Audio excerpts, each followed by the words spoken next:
안녕하십니까. 마이데이터 전문기업 S&P 대표 이재영입니다. 오늘 제가 맡은 강의는 마이데이터 개론입니다.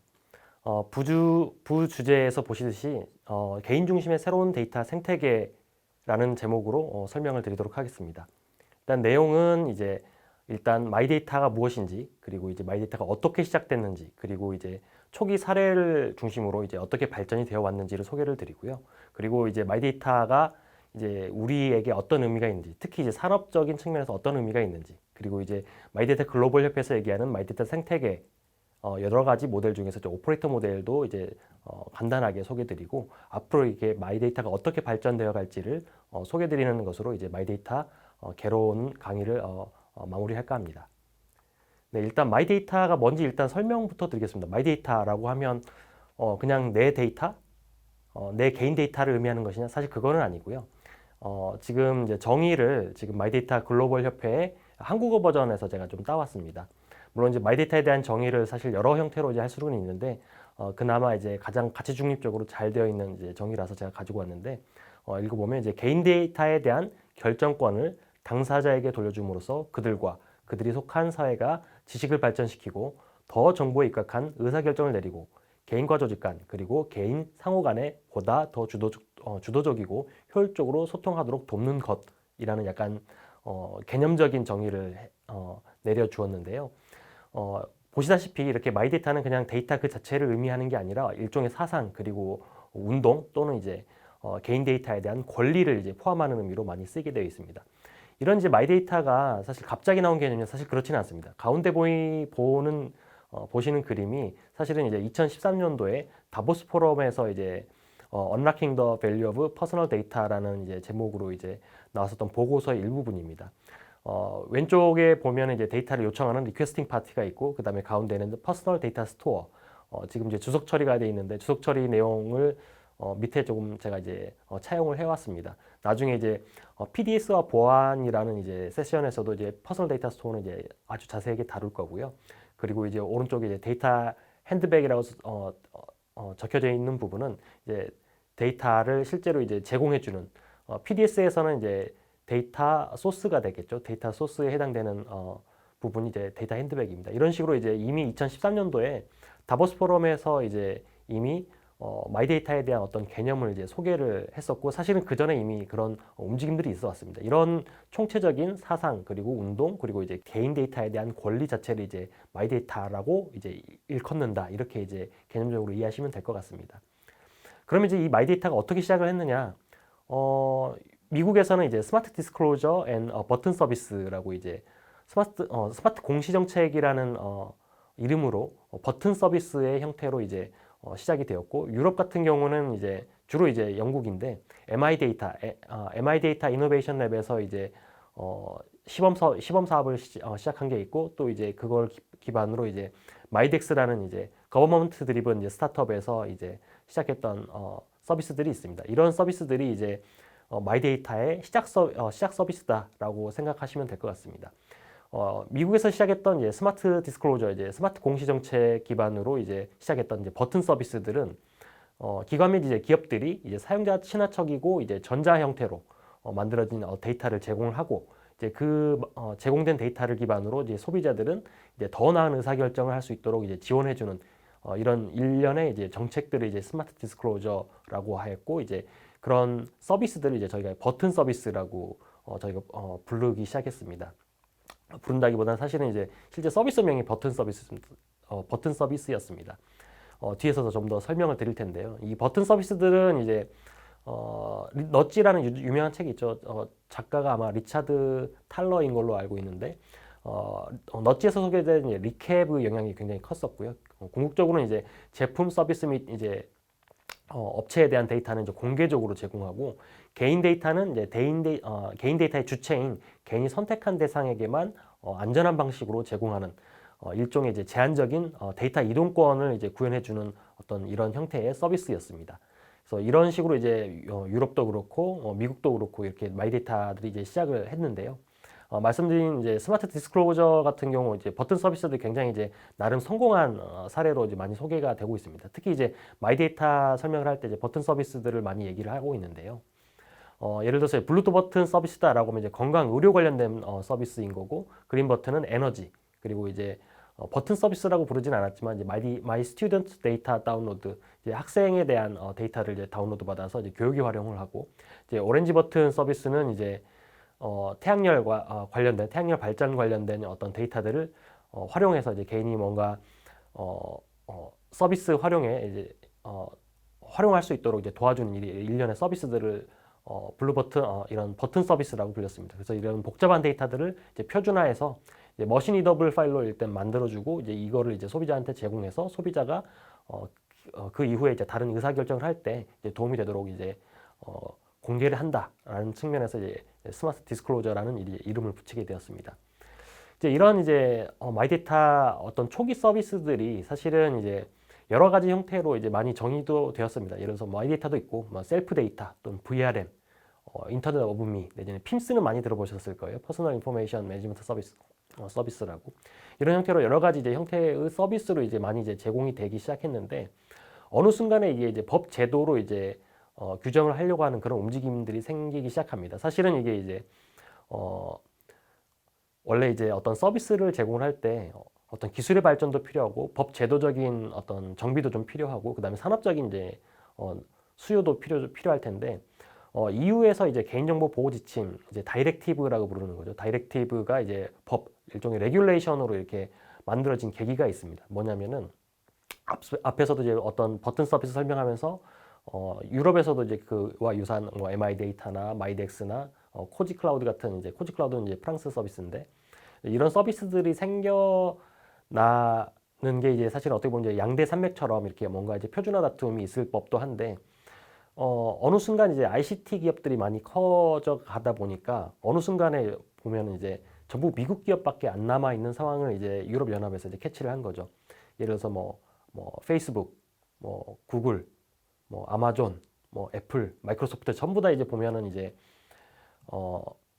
EU의 사용자들의 개인 데이터를 많이 활용하는 기업들이죠. 결국 이제 그런 이제 디지털 빅브라더들이라고 할 수 있는 그런 기업들이 유럽의 디지털 싱글 마켓을 뭔가 이제 너무나 이제 과도하게 이제 가져간다. 이제 이거를 이제 지키자라는 어떤 백그라운드가 좀 있었습니다. 그래서 이제 이런 유럽의 디지털 싱글 마켓을 지키기 위한 어떤 유럽의 개인 데이터 정책 내지는 법을 만들자라는 형태로 발전된 게 이제 제가 밑줄 그어놓은 이제 GDPR, 제너럴 데이터 프로텍션 레귤레이션의 형태로 이제 제정이 되었고, 사실 저 안에 마이데이터의 사상이 상당히 많이 들어가 있습니다. 당연히 이제 데이터 이동권부터 시작해서 모든 이제 데이터에 관련된 개인의 권리를 이제 정의를 해주고 보장을 해주는 이런 형태로 돼 있는 게 이제 GDPR의 특징인데, 이 특징 중에 이제 가장 이제 저희가 눈여겨봐야 될 부분이 사실은 어떻게 보면 이 개인정보를 제어할 수 있는 권리를 이제 주긴 주는데, 이게 이제 유럽의 시티즌에 제한시킨 게 아니라 유럽의 이제 거주자까지 포함을 시켰다라는 게 가장 큰 어떤 큰 차이점이라고 볼 수가 있습니다. 실제로 뭐 이런 거죠. 뭐 예를 들어서 제가 이제 예전에 삼성전자 재직 시절에 과연 GDPR이 어디까지 이제 적용이 되는가라는 거를 이제 저희가 검토했었을 때, 극단적으로는 한국 사람인 삼성전자 고객이 뭐 예를 들어서 프랑스 파리에 가 있는데, 뭐 예를 들어서 임으로 뭐 삼성전자가 개인 정보를 위치 정보를 수집한다라고 하면 이거는 이제 걸리는 거예요. 보통 이제 법이라고 하면 그 해당 국가의 뭐 국민이나 시민권이 있는 사람들에게 적용되는 게 보통인데, 이 경우는 이제 거주자를 포함을 해버려 가지고 이렇게 이제 어떤 트랜스보더 역외 전송을 이제 막는 그런 어떤 법적인 근거로 활용을 하면서, 동시에 이제 그 명분으로는 이제 개인정보 보호를 내세우면서 개인정보 보호와 그리고 이제 개인 데이터에 대한 권리 보장을 어떤 명분으로 세우면서 이제 이후의 개인정보 보호법이 보호 지침이 이제 법으로 이렇게 업그레이드되는 이제 이런 형태로 이제 마이데이터가 더욱 더 발전되게 되었다. 이제 아래 보시는 이제 그림이 이제 GDPR이라는 이제 법의 형태로 이게 제정되는 어떤 일련의 과정들을 쭉 표시를 해놓은 건데, 보시다시피 이제 2012년부터 이제 그 전부터 이미 그런 움직임이 있었다라는 거죠. 그래서 이제 이렇게 이제 유럽의 개인정보보호법이 이제 GDPR이 이제 만들어져 가는 이런 과정 중에 마이데이터 사상이 굉장히 이제 많이 녹아져 들어가져 있다, 이렇게 보시면 될 것 같습니다. 그래서 이렇게 마이데이터가 발전되면 도대체 우리한테 어떤 의미가 있느냐? 사실은 이제 제가 뭐 첫 번째 장에서 이제 이미 다 말씀을 드렸죠. 이미 데이터 생태계, 새로운 데이터 생태계다. 개인 중심의 새로운 데이터 생태계다라고 이미 정의를 말씀을 드렸죠. 개인 데이터 관리 및 활용이 사실은 지금까지는 뭐 기관이나 기업에 있었죠. 개인에 있었던 게 아니라 지금도 여전히 이제 개인 데이터가 내 건가? 이렇게 생각하시는 분들이 많이 있죠. 지금도 이제 어떤 프라이버시 침해하는 그런 형태가 아니면 나의 어떤 서비스 데이터, 나에 대한 데이터는 기업 거 내지는 기관 또는 정부 거 아닌가? 뭐 이렇게 하시는 분들이 의외로 많습니다. 하지만은 여기서 이런 이제 인식들이 사실 이제 계속 이제 바뀌어져 가고 있죠. 이제 세상도 바뀌고 개인도 바뀌고 이제 산업도 바뀌고 뭐 이런 경험을 말씀드리면 어떨까 싶네요. 예전에 어떤 뭐 개인정보 동의 같은 거 하실 때 여러분들 다들 이제 체크를 다 하셨잖아요. 묻지도 따지지도 않고 다 체크하셨죠. 어느 순간에 이제 필수와 선택으로 나뉜 다음에 그때도 뭐 아마 다 하셨을 거예요. 그러다가 선택은 진짜 옵션은 내가 체크 안 해도 되나 하고 한 번씩 빼보시고 이거 뺐더니 이제 나한테 스팸이 좀 적게 오는 것 같네. 이제 이런 생각도 하셨을 거예요. 이제 점점 이렇게 사람들의 인식이 바뀌어져 가죠. 그래서 요즘은 이제 거의 다 이제 필수밖에 체크 안 하시는 뭐 이런 상황이 되었죠. 실제로 이제 기업들이 정말 필요한 거는 이제 선택 옵션이긴 합니다. 예를 들어서 제3자 제공 동의, 마케팅 활용 동의, 열람 동의, 위임 동의 뭐 이런 것들 전부 다 이제 옵션인 경우가 대반인데, 근데 여기서 이제 조금 더 나아가서 기업들이 개인 데이터로 돈을 벌고 있네. 저 데이터는 내 건데 내가 돈 벌면 안 돼. 여기까지 사실 이제 인식이 발전할 수도 있는 거거든요. 그래서 이런 것들이 이제 제가 조금 더 앞서 나가는 얘기는 했지만 결국 이제 기업 중심이 아니라 개인 중심으로 이제 데이터 생태계를 바꿔간다는 의미에서 마이데이터는 단순한 어떤 유행처럼 지나가는 게 아니라 꾸준히 이렇게 방향성을 가지고 이제 진화해 나가는 그런 이제 생태계로서의 의미가 굉장히 큽니다. 실제로 이제 마이데이터 글로벌 협회에서 이제 얘기하는 어떤 마이데이터 원칙 중에 하나도 사실 이런 부분이 많이 반영되어 있습니다.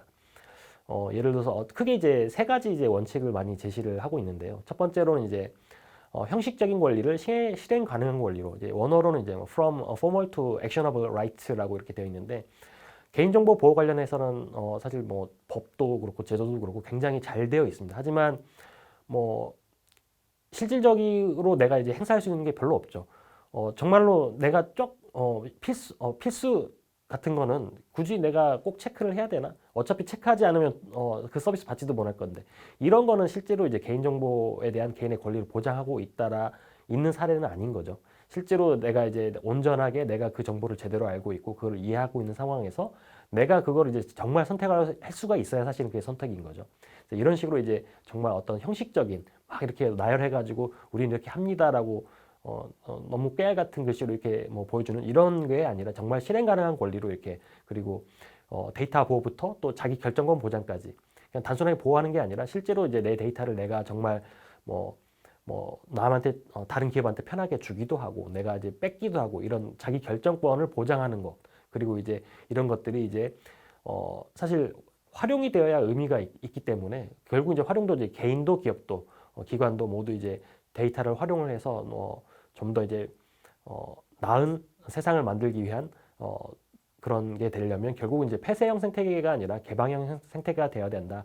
이런 크게 이제 세 가지를 이제 마이데이터 글로벌 협회에서는 어떤 마이데이터를 추진하는 어떤 원칙으로 삼고 있습니다. 그래서 이런 마이데이터의 산업적 의미가 있는데, 이런 마이데이터 산업적 의미를 살리려면 결국 이제 마이데이터 생태계를 어떻게 구성하느냐, 여기에 이제 핵심적인 어떤 키가 있다라고 보시면 될 것 같습니다. 그래서 마이데이터 글로벌 협회에서 굉장히 이제 실질적으로도 그렇고 그다음에 아카데믹하게도 굉장히 이제 연구를 많이 해서 이제 나름 이렇게 세 가지 모델을 정의를 했습니다. 첫 번째는 이제 API 에코시스템 모델이고, 두 번째는 플랫폼 모델이고, 세 번째는 마이데이터 오퍼레이터 모델입니다.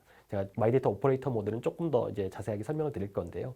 왜 그러냐면 API 에코시스템 모델 같은 경우는 이제 개인 데이터의 어떤 저장, 활용, 뭐 관리, 뭐 이런 것들을 할 수 있는 어떤 API를 기업들에게 제공을 해주고, 그 기업들이든 뭐 기관들이든 그 API를 가지고 이제 앱이나 어떤 서비스를 만들게 되면 개인은 이제 그 API를 통해서 이제 뭔가 제어를 할 수 있는 이런 구조를 만들어 놓은 건데, 이렇게 되면 이제 개인이 이제 통제를 할 수가 있는데 이제 통합성이 굉장히 떨어진다. 이게 무슨 말이냐면, 데이터는 사실 그 데이터 자체만 가지고는 사실 활용의 한계가 좀 있습니다. 뭐 빅데이터 업계 얘기를 좀 들어보자면 빅데이터를 얘기한 지 벌써 한 뭐 10여 년 가까이 되죠. 하지만 빅데이터 자체만 가지고는 이제 서비스 어떤 혁신을 만드는데 좀 한계가 이제 있습니다. 어, 그 혁신을 이제 넘어서려면 결국은 한 분야의 데이터가 아니라 이종 산업의 데이터와 이제 결합을 해야 되는데 결국 이제 데이터 결합성이 이제 굉장히 떨어지기 때문에 어떤 개인에 대한 어떤 입체적인 서비스를 제공하는데 한계가 있다. 그런 의미에서 이제 통합성이 떨어진다라고 이제 API 에코시스템 모델은 이제 평가를 받고 있고 그렇다면 이제 이거를 좀 통합성을 높이기 위해서 플랫폼 모델로 가보자. 플랫폼 모델은 쉽게 얘기하면 뭐 구글, 뭐 페이스북, 뭐 이런 애들이 이제 플랫폼 모델이라고 생각하시면 됩니다. 플랫폼 모델은 당연히 이제 통합성은 높아지지만 통제가 되기가 좀 어렵죠. 왜냐하면 이제 일반 기업이 나에 대한 모든 데이터를 다 들고 있다라고 사실 이제 이미 구글이나 페이스북은 나에 대한 상당한 데이터는 들고 있지만 그렇다고 해서 걔네들이 나의 뭐 의료 데이터나 기타 뭐 금융 내지는 교육 데이터가 뭐 이런 것까지 다 들고 있는 건 아니잖아요. 나의 주로 이제 뭐 검색어 기반 관심 데이터나 내가 자주 보는 뭐 영상 뭐 이런 것들을 이제 많이 들고 있을 뿐이지 다른 데이터는 또 안 들고 있는 거잖아요. 근데 만약에 이런 기업들이 나에 대한 어떤 의료, 금융, 뭐 행정, 뭐 공공 데이터까지 만약에 들고 있다라고 하면 굉장히 사실 무서운 모델이 될 수가 있죠. 오히려 통제가 안 될 가능성이 굉장히 높습니다. 그래서 이제 이런 플랫폼 모델도 통합성 측면에서는 장점이 있지만 통제성 측면에서는 약간 이제 마이너스가 있기 때문에 마이데이터 오퍼레이터 모델이라는 걸 소개를 하게 됩니다. 그래서 마이데이터 오퍼레이터 모델은 마이데이터 오퍼레이터라는 걸 하나 두고 그 오퍼레이터가 이제 통제도 하고 통합도 하게 되는 이제 이런 모델이 되고 결국은 이거를 할 때 이제 일종의 PDS라는 개념을 이제 도입을 하게 됩니다.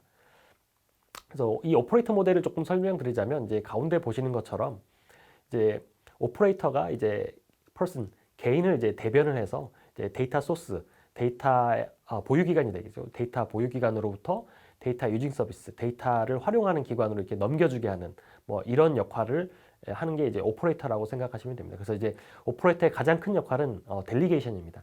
왼쪽에 델리게이션, 오른쪽에는 리퍼포징이라고 이제 마이데이터 글로벌 협회에서는 이제 두 개를 좀 나눠놨는데 사실은 이제 크게 보면 리퍼포징도 그러니까 제 목적화도 딜리게이션의 일종입니다. 결국은 이제 개인을 대변해서 대신 동의를 받아서 이제 넘겨주게 하는 결국 이제 개인을 대변하는 역할을 이제 오퍼레이터가 하게 되는 이제 이런 형태가 이제 마이데이터 오퍼레이터 모델입니다. 그래서 이 마이데이터 오퍼레이터 모델은 여전히 이제 진화를 하고 있습니다. 네, 그럼 간단하게 이제 마이데이터 이제 개괄적인 이제 설명을 좀 드렸는데요. 사실 뭐 개론이라는 게 제일 어렵긴 합니다. 모든 과목 중에서 개론이 제일 어려운긴 한데, 이 사실 마이데이터 개론이 사실 어려운 이유 중에 하나가 여전히 이제 마이데이터가 진화 중이라는 것에 있습니다. 뭐 저 개인적으로도 이미 이제 다른 이제 국내에서도 이제 다른 이제 워킹 그룹, 마이데이터 워킹 그룹에 참여를 하고 있고 거기서도 나름의 이제 마이데이터의 정의를 사실 내리고 있는 부분이 있습니다.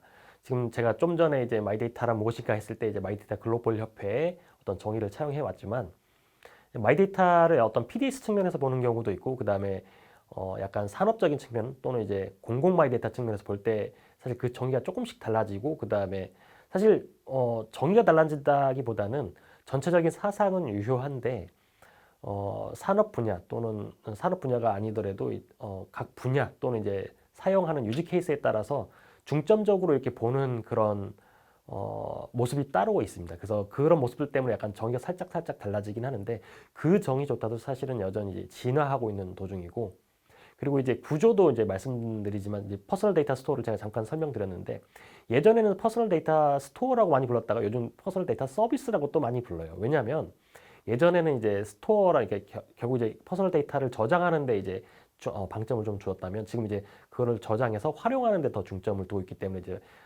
PDS에 대한 정의 자체도 워딩 자체도 약간 달라지는 이런 것도 이제 계속 이제 진화 중에 있고 그리고 이제 모델 자체도 아까도 말씀드렸지만 뭐 API 모델 플랫폼 모델 뭐 이런 거 있었지만 결국 이제 오퍼레이터 모델이 가장 바람직하다는 형태로 이제 많이 이제 언급이 되고 있고 이런 모델 자체도 이제 진화 중이고 그리고 이제 뭐 조금 더 이제 디테일하게 들어가면 이 아키텍처가 뭐 서버 기반 뭐 사일로 모델이냐, 인포메이션 뱅크 모델, 일본에서 이제 채택하고 있는 모델이죠. 이제 정보은행 모델이냐, 아니면 이제 휴먼 센트릭 인프라를 활용하느냐, 예를 들어서 이제 개인의 단말, 스마트폰 단말을 활용하느냐, 아니면 개인이 직접 운용하는 서버를 개인이 직접 서버를 운영하는 형태로. 사실 이제 개인정보, 개인 데이터는 개인이 컨텐츠 프로바이더이기 때문에 실제로 이제 개인이 서버가 돼야 되는 게 맞습니다. 그래서 이제 그 개인이 서버가 돼야 되는 그 개념을 단말로 구현하느냐, 아니면은 뭐 서버로 구현하느냐, 아니면 클라우드로 구현하느냐, 이런 여러 가지 형태로 이제 모델 자체도 계속 이렇게 바뀌고 있고, 그 다음에 이제 그 와중에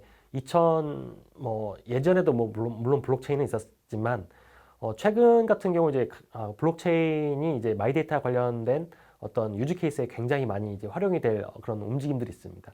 잘 아시겠지만 이제 블록체인이 이제 지향하는 어떤 사상적인 가치가 이제 탈중앙화지 않습니까? 결국 이제 탈중앙화 어떤 원장으로도 사용할 수도 있고, 그다음에 가치 저장 수단으로 활용할 수도 있고, 여러 가지의 활용도들이 있는데, 그 중에 이제 요즘 이제 가장 이제 각광받는 게 이제 탈중앙화 분산 아이디라는 그런 개념이 있습니다. 뭐 간단하게 설명드리면, 예전 같으면 이제 신분증 주고 이제 신분증을 딱 다 줘버려야 사실은 이제 내가 이 호프집에서 술을 마실 수 있는 성인인지 아닌지를 이제 이런 판단을 해주는 이제 이런 게 이제 보통 유즈 케이스였다면, 실제로 내 신분증을 주지 않고도 다른 베리파이어에 의해서 내가 실제로 이제 성인이다 아니다, 그러니까 실제로 내 생년월일을 공개하지 않고도 내가 성인이다 아니다를 이제 증명만 해주면은 나는 이제 호프집에 가서 술 마실 수 있는 거잖아요. 이제 이런 식으로 개인 데이터도 실제로 주지 않고도 활용하는 그런 유즈 케이스들이 되게 많이 있습니다.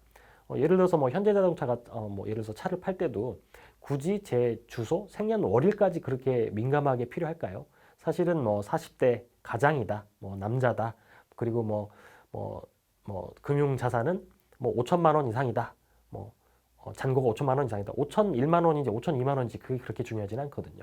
그래서 그런 식으로 이렇게 실제로 개인의 실제 로데이터를 다 공개하지 않고도 얼마든지 활용할 수 있는 그런 기법들이 있는데, 그런 것들이 이제 블록체인 분야에서는 DID로 이렇게 나왔는데, 이런 DID 같은 개념들이 마이데이터의 어떤 지향하는 가치에 굉장히 이제 부합되는 경우들이 많습니다. 그래서 블록체인과도 굉장히 이제 많이 접목이 되고 있고, 이런 것도 이제 굉장히 이제 마이데이터의 어떤 발전 방향에서 이제 어떤 변화, 진화가 되고 있는 어떤 그런 형태라고 보시면 될 것 같습니다. 그리고 이제 국내 같은 경우는 사실 굉장히 마이데이터 글로벌하게 보면 약간 늦게 시작했는데, 우리나라가 좀 굉장히 빠르죠. 예, 굉장히 빨라서 지금 일정 부분 특히 이제 금융 마이데이터 같은 경우 굉장히 이제 앞서가 있는 이제 그런 상태입니다. 물론 이제 그 형태가 이제 아주 바람직한 형태는 아니라는 뭐 여러 가지 이제 말도 그런 평가도 있지만, 결과론적으로 봤을 때 굉장히 이제 국내 이제 금융 마이데이터나 일부 마이데이터 서비스는 굉장히 빨리 이제 진척이 되었습니다. 그래서 그 와중에 이제 데이터 표준화라는 굉장히 달성하기 쉽지 않은 그런 이제 어떤 시도도 하고 있고, 이런 식으로 계속 이제 업계 자체가 계속 이제 진화하고 있기 때문에 마이데이터 개론 에서 이제 마이데이터는 이런 겁니다라고 얘기하는 게 굉장히 사실은 이제 부담스러운 그런 측면이 있습니다. 실제로 이제 1년 뒤에는 이 강의 자체가 이게 약간 올드한데라고 이렇게 느끼실 수 있을 겁니다. 정말로 굉장히 빨리 변화하고 있어서, 그때는 이제 따로 뭔가 다른 강의나 내는 컨설팅이 좀 필요하실 수 있습니다. 그럼에도 불구하고 이제 제가 이제 발전 방향 예측을 해보자면, 지금 현재로는 이제 각 분야별로 이제 금융 마이데이터, 금융 마이데이터는 이제 우리나라에서 이제 데이터 3법을 개정해서 본인 신용정보 관리업이라고 되어 있죠. 금융 마이데이터, 그리고 이제 공공 마이데이터는 이제 꾸러미 데이터 해안부에서 진행하고 있고, 의료 마이데이터는 당연히 이제 보건복지부에서 이제 마이 헬스웨이라는 형태로 이렇게 진행되고 있는데, 이런 이제 각 영역에 이제 지금 당장은 이제 막 약간 이제 나뉘어져 있는데, 궁극적으로 이제 마이데이터는 이제 휴먼 센트릭 서비스가 될 수밖에 없습니다. 결국 개인은 분야로 나뉘는 게 아니기 때문에, 결국 이제 입체적인 서비스를 위해서는 금융과 공공, 또는 공공과 의료와 금융이 결합하는 이렇게 입체적인 형태로 서비스가 발전될 것이다 라는 거는 이제 제가 확실하게 말씀드릴 수 있을 것 같습니다. 이것으로 이제 마이데이터 개론, 개인 중심의 새로운 데이터 생태계가 등장했다라는 것을 이제 소개드리면서 다음 시간에 다시 만나 뵙겠습니다. 감사합니다.